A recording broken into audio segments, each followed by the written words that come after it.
Hello students, welcome to my channel Maths का अड्डा. This is the part 2 of 3.2 exercise of class 12. So we'll start the question number 6. Okay, simplify cos theta into this matrix plus sin theta into this matrix. Okay, अब देखो किसी भी matrix की जब हम बाहर किसी नंबर या फिर किसी स्केलर के साथ मल्टीप्लाई करते हैं तो क्या करते हैं, उस एलिमेंट की या उस स्केलर की मल्टीप्लाई सभी एलिमेंट के साथ होती है. ठीक है, तो अब इस कॉस की मल्टीप्लाई सभी एलिमेंट के साथ करेंगे तो कॉस की मल्टीप्लाई कॉस से होगी तो कॉस स्क्वायर, कॉस की मल्टीप्लाई साइन से तो साइन थीटा, कॉस थीटा की मल्टीप्लाई माइनस साइन थीटा से तो minus sine theta cos theta, cos की मल्टीप्लाई कॉस से तो cos square theta. Okay, same यहाँ पे भी ऐसे करेंगे. इस साइन की मल्टीप्लाई सभी एलिमेंट के साथ होगी तो sine into sine sine square, sine into minus cos तो minus sine theta cos theta, sine की मल्टीप्लाई कॉस से तो साइन कॉस, साइन की मल्टीप्लाई साइन से तो साइन स्क्वायर थीटा. ओके, अब देखो ये एक मैट्रिक्स है और ये एक मैट्रिक्स है, इनको क्या करना है, ऐड करना है. तो देखो एडिशन तभी पॉसिबल है जब दोनों का ऑर्डर क्या हो, सेम. तो दोनों का ऑर्डर सेम है, 2x2 ऑर्डर की मैट्रिक्स है. ऐड करने के लिए क्या करेंगे, कॉरेस्पॉन्डिंग एलिमेंट्स को ऐड करेंगे. तो cos square theta plus sine square theta, sine square theta cos square theta plus, और ये क्या है यहाँ पे माइनस. तो देखो ये पॉजिटिव है ये नेगेटिव है तो क्या हो जाएगा, कैंसिल आउट हो जाएगा और यहाँ पे हमें क्या मिल जाएगा, जीरो. ये यहाँ पे देखो नेगेटिव है ये पॉजिटिव है तो कैंसिल आउट होके क्या मिल जाएगा यहाँ पे, zero. Cos square theta plus sine square theta that is sine square theta cos square theta. Okay, अब देखो आपको ये पता है कि sine square theta plus cos square theta की वैल्यू क्या होती है, 1. तो in place of cos square theta plus sine square theta क्या हो जाएगा, 1 1, और मैट्रिक्स क्या बन गई हमारे यहाँ पे 1 0 0 1. और किस ऑर्डर की, ये 2x2 ऑर्डर की. So this is the required answer guys. Okay, so move on to the question number 7. Find x and y if second part is 2x plus 3y is equal to this matrix, 3x plus 2y is equal to this matrix. Okay, हमें यहाँ पे क्या find करना है, x और y की value find out करनी है. तो देखो ये लीनियर इक्वेशन है, या तो हम कोफिशिएंट ऑफ x को इक्वल करके या कोफिशिएंट ऑफ y को इक्वल करके एलिमिनेशन मेथड यूज कर सकते हैं. आप सब्सटीट्यूशन मेथड भी यूज़ कर सकते हो, लेकिन बेस्ट क्या होगा यहाँ पे यूज़ करना है, एलिमिनेशन मेथड. देखो तो मैंने यहाँ पे क्या किया है कि कोफिशिएंट ऑफ y को यहाँ पे इक्वल कर दिया है. कैसे, इस 2 की मल्टीप्लाई यहाँ पे कर दी और इस 3 की मल्टीप्लाई यहाँ पे कर दी. तो जब मैंने यहाँ पे 2 की मल्टीप्लाई करी इस इक्वेशन में, मुझे क्या मिला, 2 into 2 that is 4x, 2 into 3 6y, and 2 की मल्टीप्लाई इस मैट्रिक्स से करनी है. दैट मीन्स इस 2 की मल्टीप्लाई हर एक एलिमेंट के साथ होगी. तो 2 2 ज़ा 4, 2 3 ज़ा 6, 2 4 ज़ा 8 एंड 0. ओके, सेम ऐसे ही 3 की मल्टीप्लाई करेंगे इस इक्वेशन से. तो 3 3 ज़ा 9x, 3 2 ज़ा 6y, और 3 की मल्टीप्लाई इस मैट्रिक्स से करेंगे. दैट मीन्स हर एक एलिमेंट के साथ मल्टीप्लाई होगी इसकी.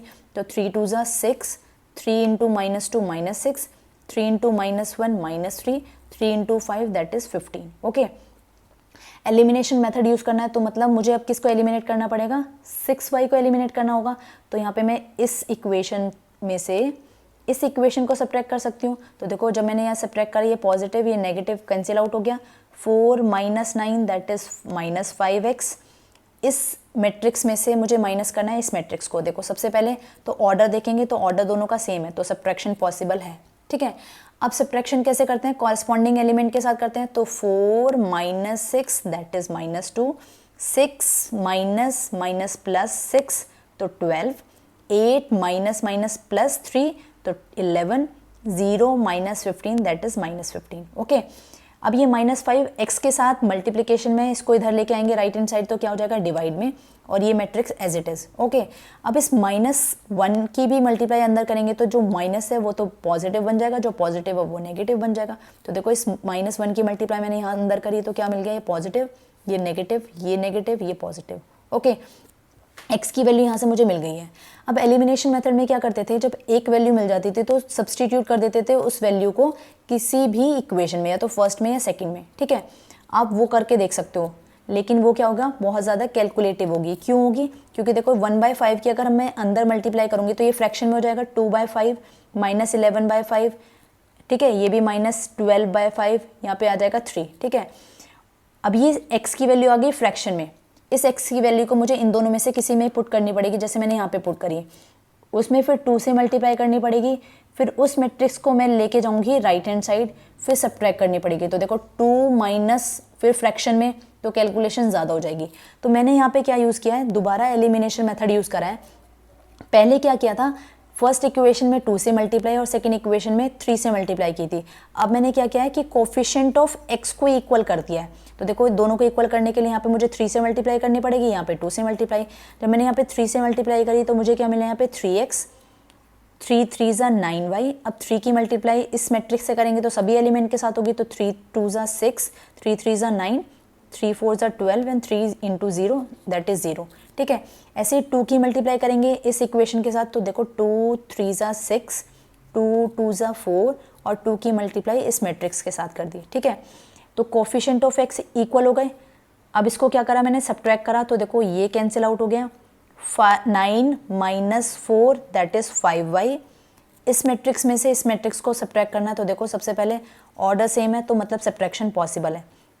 कॉरेस्पॉन्डिंग एलिमेंट्स को सब्ट्रैक्ट करना शुरू कर दो। 6 minus 4 that is 2, 9 minus minus plus 4 13, 12 minus minus plus 2 14, 0 minus 10 that is minus 0। Okay, अब ये 5 देखो मल्टीप्लाई में y के साथ, राइट हैंड साइड आके क्या हो जाएगा, डिवाइड में, तो ये क्या हो जाएगी y की वैल्यू, और यहाँ से मिल गई x की वैल्यू। तो this is the required answer guys. Okay, so move on to the question number 8. Find x if y is equals to this matrix and 2x plus y is equals to this matrix. Okay, देखो आप क्या given है, 2x plus y is equals to this matrix, ये given है और y की value given है, तो y की वैल्यू यहाँ पे सब्सटीट्यूट कर दो। तो हमें किसकी वैल्यू फाइंड आउट करनी है, x की वैल्यू। देखो यहाँ पे मैंने y की वैल्यू सब्सटीट्यूट कर दी, तो देखो यहाँ पे 2x एज इट इज़ रहा। इस वाली मैट्रिक्स को अगर मैं उधर शिफ्ट कर दूँ तो ये पॉजिटिव है, तो उधर जाके क्या हो जाएगी, नेगेटिव। अब ये एक मैट्रिक्स है और ये एक मैट्रिक्स है, इस दोनों को क्या करना है, सब्ट्रैक्ट करना है। तो सब्ट्रैक्ट करने के लिए सबसे पहले क्या देखते हैं, दोनों का ऑर्डर सेम है तो मतलब सब्ट्रैक्शन पॉसिबल है। अब क्या करेंगे, कॉरेस्पॉन्डिंग एलिमेंट्स को माइनस करना शुरू करेंगे। तो 1 minus 3 that is minus 2, 0 minus 2 that is minus 2, minus 3 minus 1 that is minus 4, 2 minus 4 that is minus 2। Okay, अब देखो यहाँ पे हमें x की वैल्यू फाइंड करनी है, तो यहाँ पे x के साथ क्या है, मल्टीप्लिकेशन में 2, तो इस 2 को इधर शिफ्ट करेंगे राइट हैंड साइड, तो क्या हो जाएगा, ये मल्टीप्लाई में, तो इधर जाके क्या हो जाएगा, डिवाइड में, तो ये मैट्रिक्स मिल गई। अब देखो यहाँ से 2 2 कॉमन ले सकते हैं या फिर 1/2 के अंदर मल्टीप्लाई कर सकते हैं, क्योंकि ये एक स्केलर है और स्केलर की मल्टीप्लाई देखो मैट्रिक्स से करेंगे तो सभी एलिमेंट के साथ होगी। तो इस 2 को इस वाले 2 से डिवाइड करोगे तो -1, यहाँ पे भी -1, यहाँ पे -2 और ये -1, तो x की वैल्यू हमारे पास ये आ गई। This is your required answer. So question number 10 is solve the equation for x, y, z and t if 2 into this matrix plus 3 into this matrix equal to 3 into this matrix. Okay, अब देखो जब कभी भी किसी matrix की multiply किसी scalar के साथ करते हैं या किसी एलिमेंट के साथ करते हैं तो क्या करते हैं, उस एलिमेंट या उस स्केलर की मल्टीप्लाई सभी एलिमेंट के साथ होती है। तो देखो 2 into x 2x, 2z 2y and 2t। Okay, same यहाँ पे भी ये करेंगे, 3 की मल्टीप्लाई इस मैट्रिक्स से करनी है, दैट मीन सभी एलिमेंट के साथ इसकी मल्टीप्लाई होगी। तो 3 into 1 3, 3 into -1 -3, 3 into 0 0, 3 2 ज़ा 6। ओके, सेम यहाँ पे भी 3 से मल्टीप्लाई होगी, तो 3 3 ज़ा 9, 3 5 ज़ा 15, 3 4 ज़ा 12 एंड 3 6 ज़ा 18। ओके, अब देखो ये एक मैट्रिक्स है, ये एक मैट्रिक्स है और ये एक मैट्रिक्स है, इन दोनों मैट्रिक्स को क्या करना है, ऐड करना है। तो एडिशन पॉसिबल है, क्योंकि देखो ये भी 2 क्रॉस 2 ऑर्डर की, ये भी 2 क्रॉस 2 ऑर्डर की, तो ऐड करो। ऐड कैसे करते हैं, कॉरेस्पॉन्डिंग एलिमेंट्स को ऐड करते हैं। 2x + 3, 2z - 3, 2y + 0 that is 2y, 2t + 6। Okay, equal to this matrix. अब ये वाली matrix equal to this matrix, तो इक्वालिटी ऑफ मैट्रिक्स क्या कहती है कि दोनों का ऑर्डर सबसे पहले सेम होना चाहिए। यस, सेम है दोनों का ऑर्डर, और क्या होगा, corresponding elements will be same. Okay, तो देखो 2x + 3 is equals to 9, 2z - 3 equal to 15, एक इक्वेशन यहाँ से आ गई। 2y is equals to 12, 2t + 6 equal to 18। Okay, अब यहाँ से देखो फाइंड कर सकते हैं x की वैल्यू क्या मिलेगी, 3, z की वैल्यू 9, y की वैल्यू 6 और t की वैल्यू 6। तो this is your required answer guys. Students, I skipped some questions, but वो सेम पैटर्न को फॉलो कर रहे थे इसलिए मैंने वो स्किप किए हैं। अगर आपको उसमें कोई डाउट आता है तो आप कमेंट बॉक्स में मेंशन कर देना। Okay, so move on to the 13 question. If fx is equals to cos x - sin x 0, sin x cos x 0 0 0 1, show that fx fy that means ये मल्टीप्लिकेशन में है equal to f of x y. Okay, तो देखो यहाँ पे f x तो given है, f y नहीं गिवन, तो एफ एक्स क्या है, कॉस एक्स। देखो यहाँ पे x है ना, तो यहाँ पे भी एक्स एक्स आ गया, यहाँ पे भी एक्स एक्स आ गया, तो एफ वाई भी क्या होगा, यहाँ पे वाई वाई कर दो जहाँ पे एक्स एक्स है।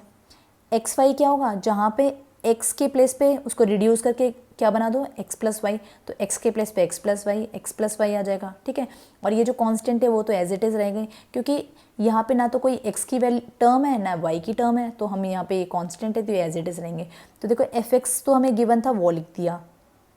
एफ वाई के प्लेस पे क्या लिखोगे, सेम एलिमेंट्स होंगे, लेकिन जो एंगल है वो क्या हो जाएगा, y cos y, minus sine x के प्लेस पे minus sine y, 0 sine y cos y, 0 0 0 1। Okay, अब देखो ये एक मैट्रिक्स मिल गई हमें, यहाँ पे एक मैट्रिक्स मिल गई। ठीक है, अब इन दोनों की क्या करनी है, मल्टीप्लाई। मल्टीप्लाई करने के लिए क्या करते हैं, देखो सबसे पहले क्या लिखेंगे, ऑर्डर, और देखेंगे कि मल्टीप्लिकेशन पॉसिबल है या नहीं। तो देखो फर्स्ट मैट्रिक्स की जो कॉलम एंट्री है और सेकेंड मैट्रिक्स की जो रो एंट्री है दैट शुड बी सेम, तो यहाँ पे सेम आ रही है, तो मतलब मल्टीप्लिकेशन पॉसिबल है। और मल्टीप्लाई करने पे जिस ऑर्डर की मैट्रिक्स आएगी वो किस ऑर्डर की आएगी, दिस 3 क्रॉस दिस 3। ओके, क्योंकि वो पैटर्न पढ़ा था ना हमने, m क्रॉस, एक मैट्रिक्स है m क्रॉस n ऑर्डर की, दूसरी मैट्रिक्स है n क्रॉस p ऑर्डर की, तो मल्टीप्लिकेशन पॉसिबल है क्योंकि n और n इक्वल है, और जो मैट्रिक्स आएगी मल्टीप्लाई करने के बाद वो किस ऑर्डर की आएगी, m क्रॉस p ऑर्डर की। ओके, अब देखो मल्टीप्लाई करनी शुरू कर देते हैं, क्योंकि हमें पता चल गया ये 3 क्रॉस 3 ऑर्डर की मैट्रिक्स आएगी। तो जो फर्स्ट एलिमेंट होगा वो क्या होगा, A11, that means first row first column की मल्टीप्लाई होगी, तो फर्स्ट रो फर्स्ट कॉलम की मल्टीप्लाई, तो cos x into cos y plus minus sine x into sine y, तो minus sine x sine y. Okay, 0 की multiply 0 से करोगे तो 0 ही आएगा। ओके, सेकेंड एंट्री क्या होगी, A12, that means first row second column, first row second column, इसकी multiply करोगे तो you get this number. Third element क्या होता है, A13, that means first row third column, first row third column. अब देखो इसकी मल्टीप्लाई 0 से करोगे 0, इसकी मल्टीप्लाई 0 से 0, 0 की मल्टीप्लाई इससे करोगे तो 0, तो ये वाली एंट्री क्या आ गई 0।